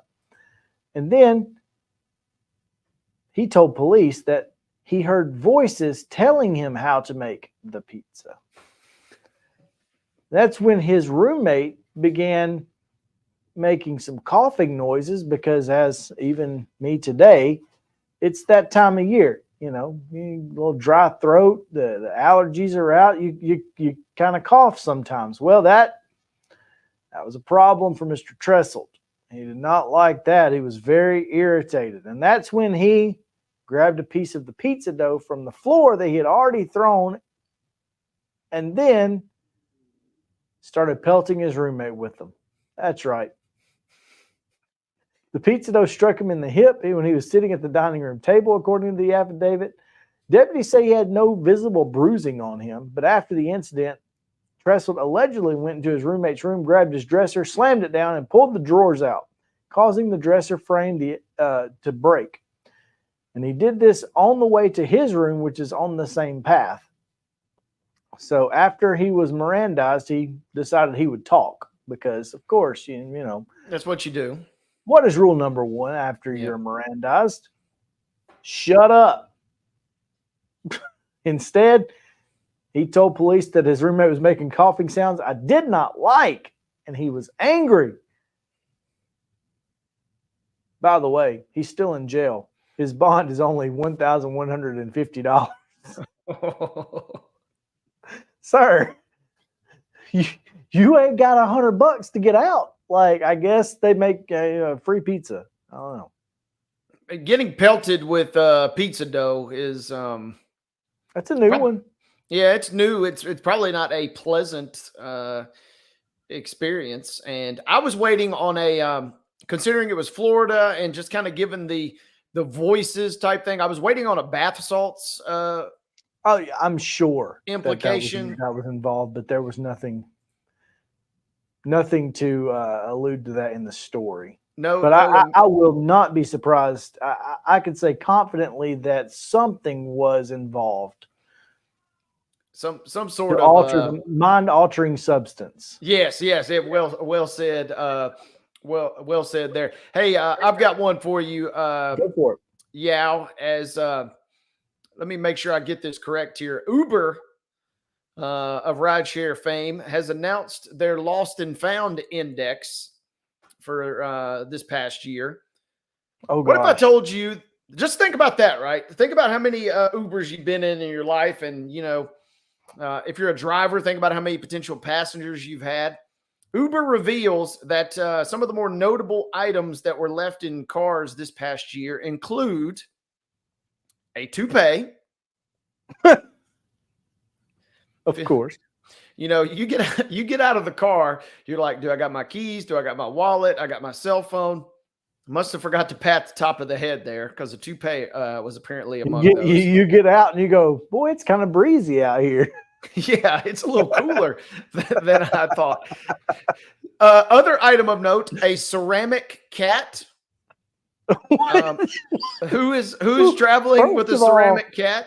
If you're traveling with a ceramic cat, there's no way you forget that and you don't leave that on purpose. Like you, come on now. That's either your most prized possession or it's a gift for somebody. And so that's your thing. You're a ceramic cat person and you just travel with it everywhere you go, or it's a gift. And so the fact that you've left that behind, man, that's some real negligence there. Leaving that behind. And it does not reveal where this final item that appeared on their lost and found index occurred, but a live turtle was apparently. Excuse me, Is sir. it still alive? Presumably. Excuse me, sir. This is Steve. This is Steve, your Uber driver, and I'm calling. You left your turtle in the back of my car earlier today. Some of the more unique items, we mentioned the toupee, hot sauce. Someone was traveling with a breathalyzer. If you're on Broadway, and I guess that's a good. You need that. Maybe they left that behind for the next guy. Yeah, now that's smart thing. He'll pay it forward right there. Let's see. 2 containers that were occupied by spiders. Okay, I'm out on this story now. Now I'm no longer considering being an Uber driver in the event that someone leaves containers of spiders just roaming around. Yeah, I'm rethinking my decision to be a rideshare driver at that point. A candle labeled "See You in Court," a fake tooth, and a gray tub of surgical implants among those also included on the lost and found index, partner. That is fantastic. I left my calf implants in the back of my Uber by accident. Did you just open up your leg and just leave them out? Like, what? We got to get back. We got to get in touch with that guy. I left my calves back in the Uber. He went to go do some calf raises and could not raise. Exactly. So that came across the wire. I had to share that with you. You got any final oddities here to share with us? Well, if at first you don't succeed, try another profession, right? A Labrador Retriever deemed too friendly to be a drug-sniffing dog has made himself a name as Taiwan's earthquake recovery efforts are ongoing. Roger, one of 4 search and rescue dogs sent to sniff through the rubble of this month's 7.4 magnitude earthquake, which left 16 people dead. The dog located the body of a 21-year-old woman and has continued to have a winding road to success because as a puppy, he was supposed to be a drug detection dog for customs, but turns out he was just too nice. So Roger is out there helping potentially save lives instead of ruining them by finding drugs. So way to go, Roger. I love that. My grandparents, they had a dog that did not make the cut for the Seeing Eye Dog Academy. So it had made it all the way to the final steps. So I got a lot of love for the service dogs of the world. And it's good. Like you said, Roger is, instead of putting people away and ruining lives, he's potentially saving lives now. I love that. Gotta love Roger. Real quick, a Michigan man said a scene in a movie starring his, quote, lookalike inspired him to buy a scratch-off lottery ticket that earned him a $500,000 prize. A 26-year-old man said that he was at the movie theater and saw a scene and the character looked like him. The character in the movie bought a lottery ticket and won big, so he decided to try his luck and won $500,000. I got a lot of questions about this, and none of them are answered in this story. It doesn't say who he looked like or who the movie was or any of that. I want to see a picture of him and who he says he thinks he looks like. Right. It's the same. It's not even close. Yeah, it was Ryan. I'm not mad at him. It was Ryan Gosling, and I just happened to think I look like him, and so I went out and won. So, but he won $500,000. That came to us out of Michigan. So, I should be so lucky. Maybe I'll go watch that same movie. I doubt I will have the same amount of luck that that gentleman had, though. Probably not. Hey, tomorrow we got Parker Holman on Coach's Corner, and we'll, of course, have a Throwback Thursday segment, and we'll throw it back to last week with Mickey Allen. So it's going to be a lot of fun. Looking forward to it. So let's get home because I got a long way to go. Do it, partner. Be safe.